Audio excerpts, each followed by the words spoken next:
Right now at 10 o'clock, images inside the courtroom as the jury announces an historic verdict, making Donald Trump the first former president to be convicted of felony crimes. Thanks for joining us. I'm Lena Tillett. And I'm Ashley Rowe. Trump was found guilty on all 34 counts of falsifying business records in a scheme to influence the election. I'm a very innocent man. And it's okay. I'm fighting for our country. I'm fighting for our Constitution. But this was a rigged decision right from day one with a conflicted judge who should have never been allowed to try this case. Never. Trump took aim at the judge, the witnesses, and President Biden's administration and vowed to not stop fighting. Tonight, here's what happened in the 5 hours since the jury reached their verdict. Trump arrived back at Trump Tower after leaving the courthouse. He plans to hold a briefing there tomorrow morning at 11 a.m. Former Trump attorney and a key witness in the trial, Michael Cohen, spoke tonight about the verdict and what's next. We have a lot to unpack tonight, and WRAL has team coverage of this historic guilty verdict. We begin with WRAL's Carly Haynes. Carly, many are wondering tonight what impact this may have on the November election, if any. Legally, Trump can still run for president and even become president while serving a sentence. But what that would look like is unclear. A former president indicted, tried, and convicted for the first time. But new tonight, political analysts I spoke with say it won't stop the GOP frontrunner's campaign. He's going to use this to his political advantage. Meredith professor David McLennan met with us after the verdict came down. He says Donald Trump's team has already started fundraising. An ex-post labels him a political prisoner, bringing about a new challenge for Biden's team.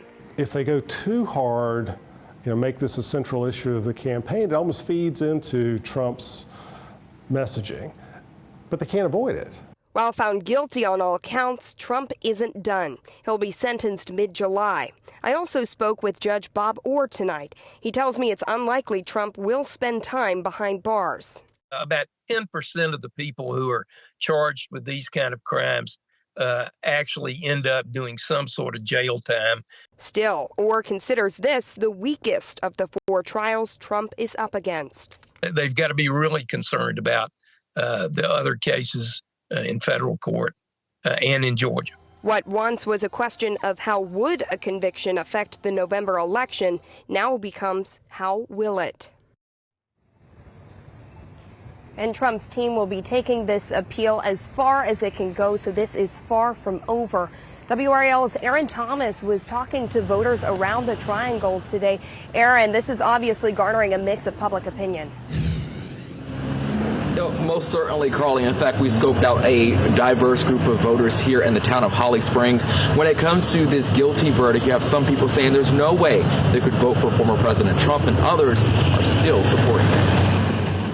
People are just digesting the verdict tonight. We spoke to people across Wake County to get their thoughts and met Monica in Holly Springs. I think the jury listened to the evidence and made the right decision. Shoppers we ran into outside Harris Teeter shared strong reaction about the historic case. I wish there was a third option. Dusty Jennings told me he doesn't see himself putting his vote towards anyone convicted of a felony. To be honest with you, I voted for him twice. I could not believe that anyone would vote for him again this time around, and I won't be one of them. Him having that criminal situation, it's not my place, but hey, go Trump. Over at Ting Park, Davin Daughtry took a pause from playing basketball. He sees Trump's ability to run for office with a criminal record as inspiration. That just shows this opportunity that you're able to still run and do something big as that. A lot to take into consideration for people like Tiana Winder, 18 years old and voting for the first time. I'm looking for someone that actually cares about the American people and put the American people first. And we will have to see on November 5th how much this guilty verdict impacts this presidential election, if at all. Aaron Thomas, WRAL News, live in Holly Springs.